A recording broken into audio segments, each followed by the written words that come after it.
Hi there, and skål, cheers. Sturla is here. Sturla has been on the channel before. We're going to talk a little bit about China and Chinese imperialism and what is really going on now. First of all, go after you watch this video, go and check out Sturla's channel. There's a link in the video description, and I highly recommend it. Sturla, can you talk a little bit about, first of all, what's your background? Sure, I'm a historian, but I work with Vikings, Viking roots, and DNA also, new technology, new research. I'm involved in a large, very exciting project on the roots of the Vikings and DNA in Scandinavia. This project is headed at the university in Copenhagen, Denmark, and that's basically it. Your formal education is, you are actually an historian. Yes, master's degree. Just to get that out of the way. So you're actually someone who you know what you're talking about here. Yeah, I can. I'll keep my limits. I know my place, but yeah, sure. Yeah, we have already been talking a little bit about these issues, and here's we got company. So, as you know, a Chinese company that is 100% owned by the Chinese Communist Party just bought 12.7% of Norwegian Airlines. That's a Norwegian company that was basically bankrupt. It became bankrupt because of the coronavirus lockdowns and all that, and the travel restrictions. And it's a huge competitor to SAS. Yes. That's we already have dragged SAS in a video. In the previous video, yeah, that was enjoyable. Yeah, we got the T-shirts and everything. So shameless promotion there. Now, people are.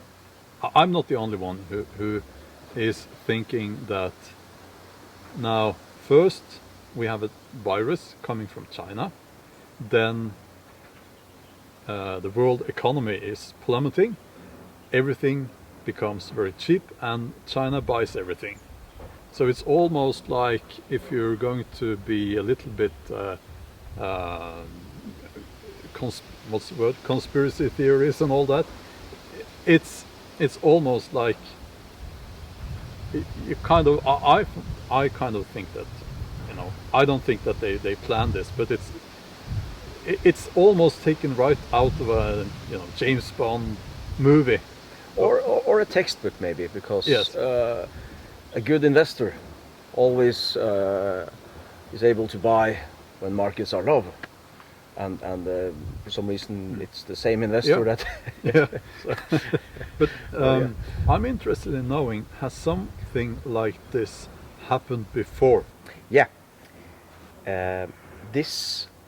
What we're seeing now is something you've seen several times in history, and there are many parallels that we see from time to time every time this happens, like with plagues, spread of diseases, how someone is able to expand their territories or the shift of allegiances or power, because crisis can often create power vacuums, and that's something to take advantage of for many. So when you say power vacuum, you mean you have someone losing power, someone else comes in and grabs that power, right? So I can do this very simple. We can see history-wise, if you look at infectious diseases.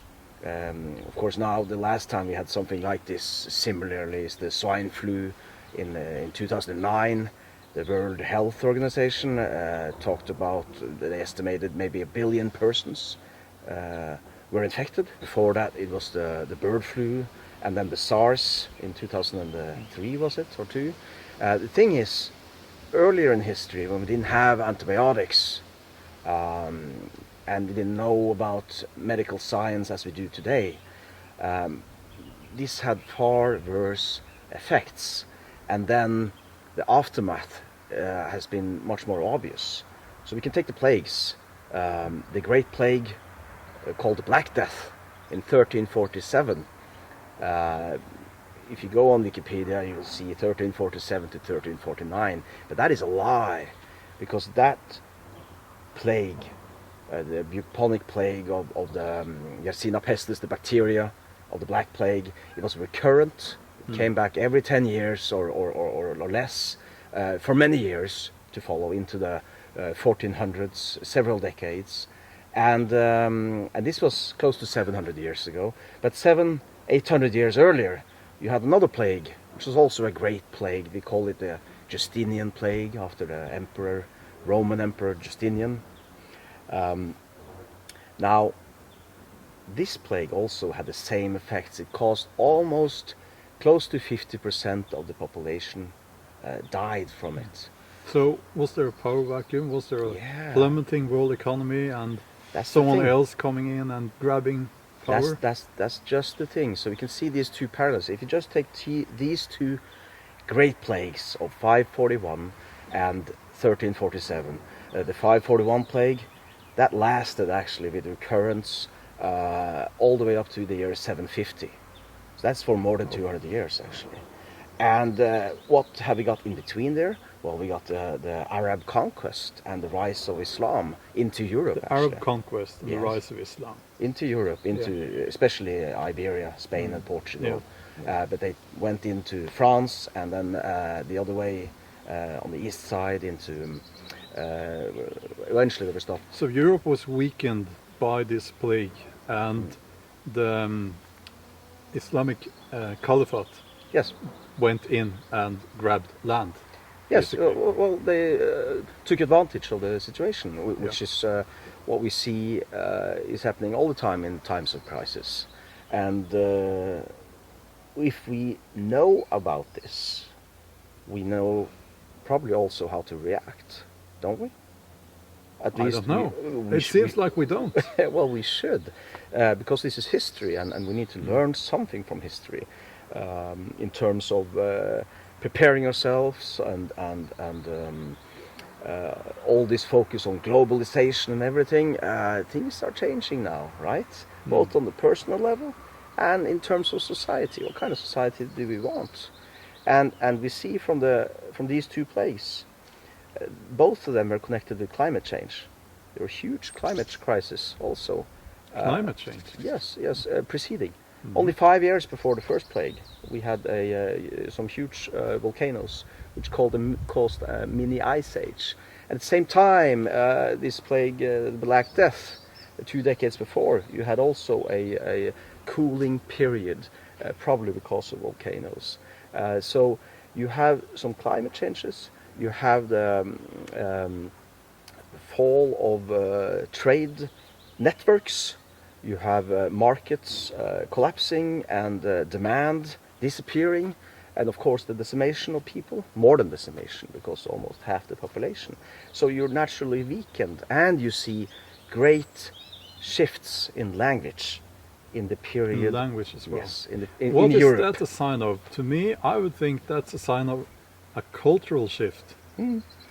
Because which is inevitable in a sense, but do you let people from the outside be the aggressor and do that cultural shift, or do we take a stand and decide to have something to do with that change ourselves? You know, I think it's wise to learn from history, and that's why I think history is so important and should be taught a lot more in schools, by the way. So if we are going to learn from history, and if we look back at these two major crises that you're mentioning here, what do you think that we should do now?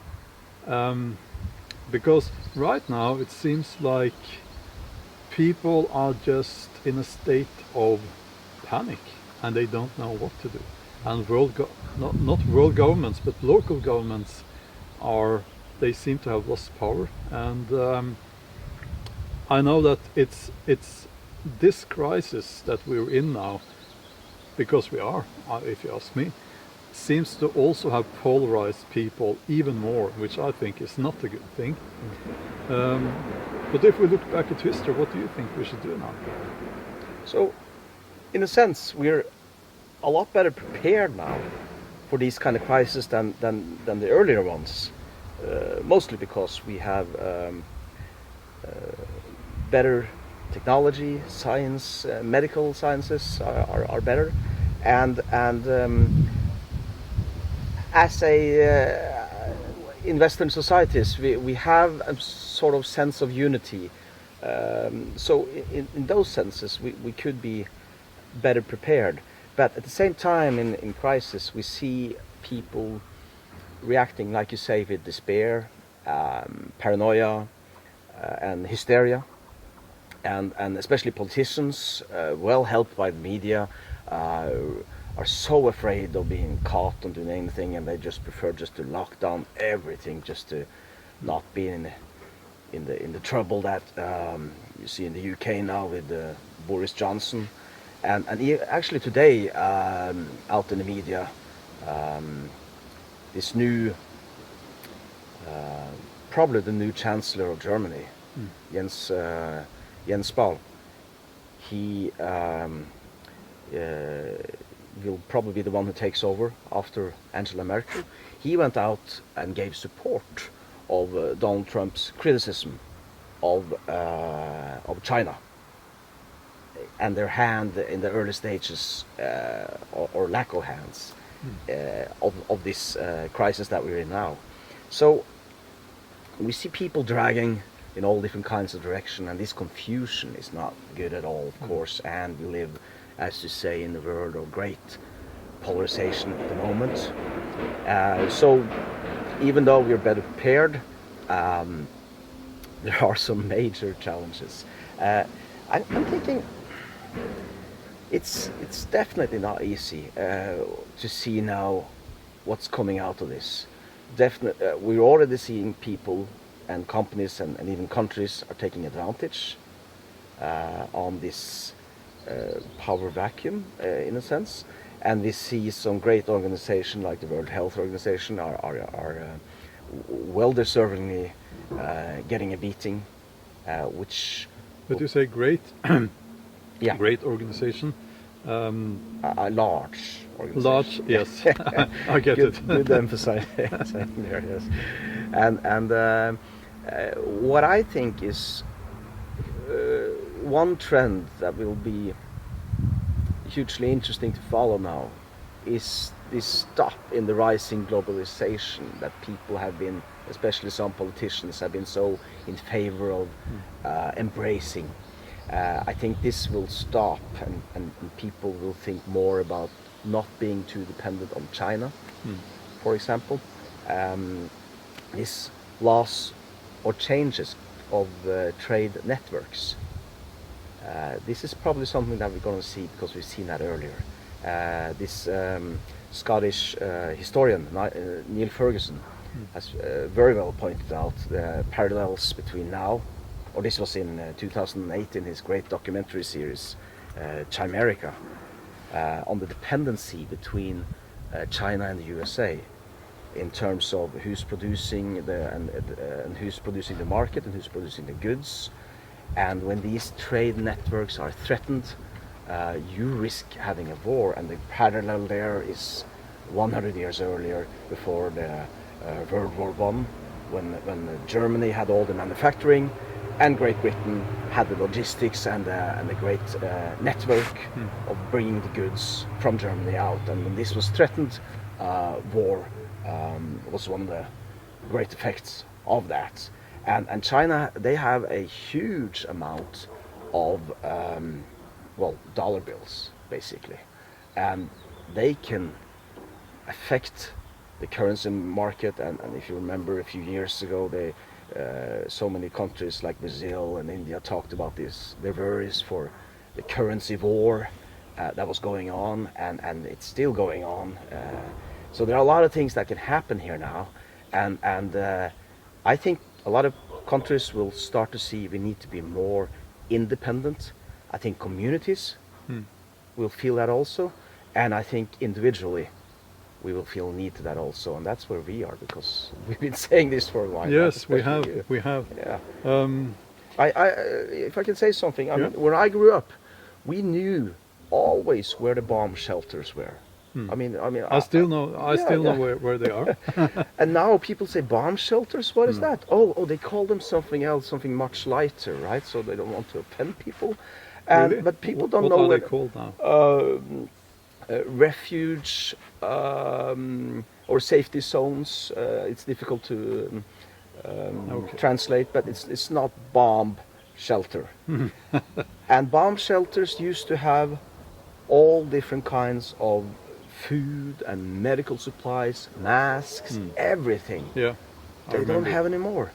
That this was when we grew up, right? And we learned in school how we should react if we see this great atomic bomb Yeah, I going off remember outside. that. Yeah. We need to first go down under the tables in school because the glass would break through. That's the first reaction, and then you have 7 to 10 minutes to get to the closest bomb shelter. We learned this. This was, of course, the Cold War era. And people have said maybe this was a great way to control us, fill us with fear. Sure. But now, in these bomb shelters, they're all empty, except for one country, Finland. They have everything there. When I think about China, I think about people suffering, basically.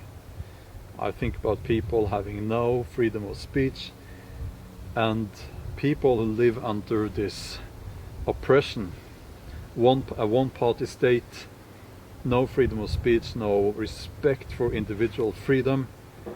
And I mean, all the Chinese people I met have been very nice people. But we're talking about the government here, or the ones. We are who talking rule, about the government. We're talking about how one country that was once, I believe, great, has now become a threat to the world. That's my words. A threat to the world and the world economy right now. And it's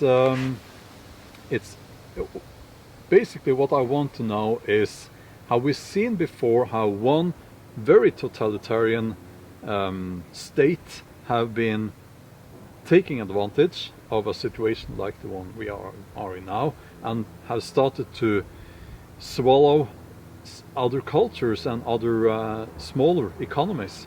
Sure. First, let me say I've been to China. I traveled actually quite a bit around. I've been to Shaolin and in Hong Kong, of course, and all the Chinese people that I've met are also abroad from China are great people. So I have nothing to say about Chinese people in a bad sense. But there's been a lot of criticism on what's been called Chinese imperialism in Africa in recent years, and this way of financing huge projects and helping at the same time as they. I can see where the criticism has come from. It reminds me very much about the European imperialism we saw 120 years ago in Africa. But if we've seen this before, yeah, sure. The best example is after the Black Plague, when the rise of the Ottoman Empire was made possible, I guess, by this huge population collapse and like we talked about in terms of economy and trade and finance. This gave rise to the Ottomans, the Turks, that is the Ottoman Empire, and that lasted. It lasted for 4 centuries. 4 centuries. Yeah. This way of taking control, taking over, taking advantage of a crisis to an extreme, I would say. Can I just say one thing there? There are lots of people out there who say that the Ottoman Empire is a perfect example. It's an example of how people can live with different cultures, can live together in peace and harmony Yeah, and that's the well, you should say that to the slaves. I mean, slaves. The slave trade was humongous. Is that possible to say? It was huge. A lot of people talk about the slave trade of Europeans in Algeria Where did and those Morocco. slaves come from? More than 2 million slaves came from the north down through the Black Sea, through Crimea. There was a comet there who were working From together. Russia? From Russia, Belarus, Poland, and the Ukraine. More than 2 million slaves for a period of about 2 centuries were taken and sold to the Ottomans in that same period. We of don't time. hear about that. No. And remember, at the time, around 1600, there were only about 6 million people in Russia. So we're talking about a huge problem with slavery and slave raids. So that's just one example. It's this whole, if we've seen it before in history, why don't we do something about it? And that's, What should we do? well, that's the discussion that needs to come now, and people should talk about it. And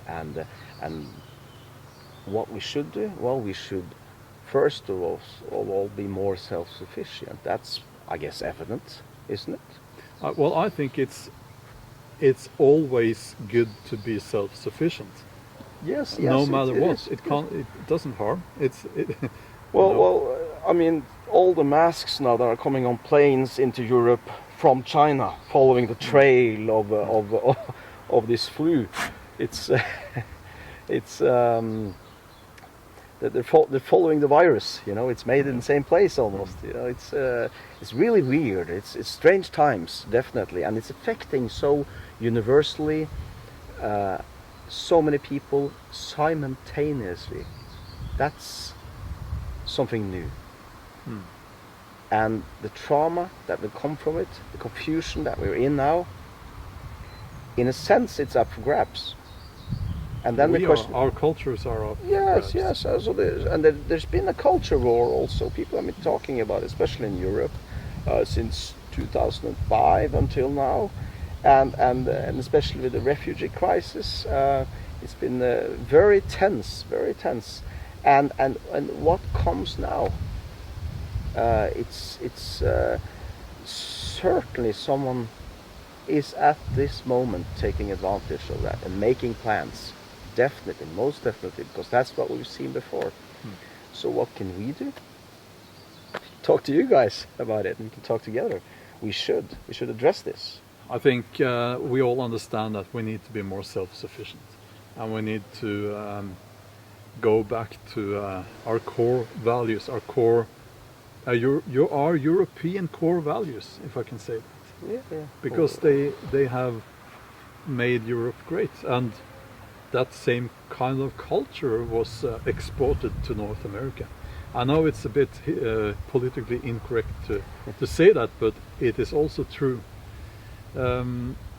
So what I want now is that you guys think about what we talked about here and what you can do, and write what you think in the comment section. On my part, I have become more self-sufficient. We were quite well prepared before the lockdown, but I learned a few things, that there were, first of all, some items that we were missing, so that was a lesson learned. But also, what can I say? I would like to add one thing, and this is, I feel, quite important. What I think we are both seeing, what we are all seeing now, is that especially governments, but also the media, they are stuck in an understanding, the same understanding that for instance, I had when this pandemic thing started. It's like they refuse to change their opinions, and it's like they're stuck. When they receive new information, they should also adjust their opinions and their understanding of the issue, which I feel that they are not doing now. And I have also a thing to add there, because I actually moved away from Oslo. I've lived in Oslo for most of my life, the capital of Norway. I moved away because I felt I needed to live in a place more secure, in a sense, as part of this taking care of yourself, where your family and children are going to grow up. And I see that now in this pandemic. My area where I live, in the fjords of Norway, it's almost not affected at all compared to Oslo or many other places, except for the lockdown. So that's been an interesting experience, because that proves to me that my choice to move away from population centers was a right one. So, Absolutely. Yeah. So that's also another way to look at it, of course. Yeah. Well, yeah. Yeah, I think we're not going to solve every problem in the world in this video, but thanks for listening, and as always, if you're not already a subscriber, please hit that subscribe button and go to the video description. You will find a link to Sturla's channel there. Thanks. And check that out. And yeah, let us know what you think in the comment section. And I think that's all. And yeah. And take care now that we are coming out of lockdown. I think we're a few weeks earlier now in the USA, for example, and other places. And I feel commercials, corporations, and everyone is sucking us back into this everyday life that we used to have. But I have developed a resistance towards that. I really don't want to. I want to change something, make new, better decisions on a daily basis. Yeah, absolutely. Yeah, I so agree. That's something I would hope more people would agree on. Yeah, that's actually something we should talk about in another video. Yeah, that's true. Because it's important. But anyway, thanks for listening, and have a wonderful day, and we'll talk soon. Bye.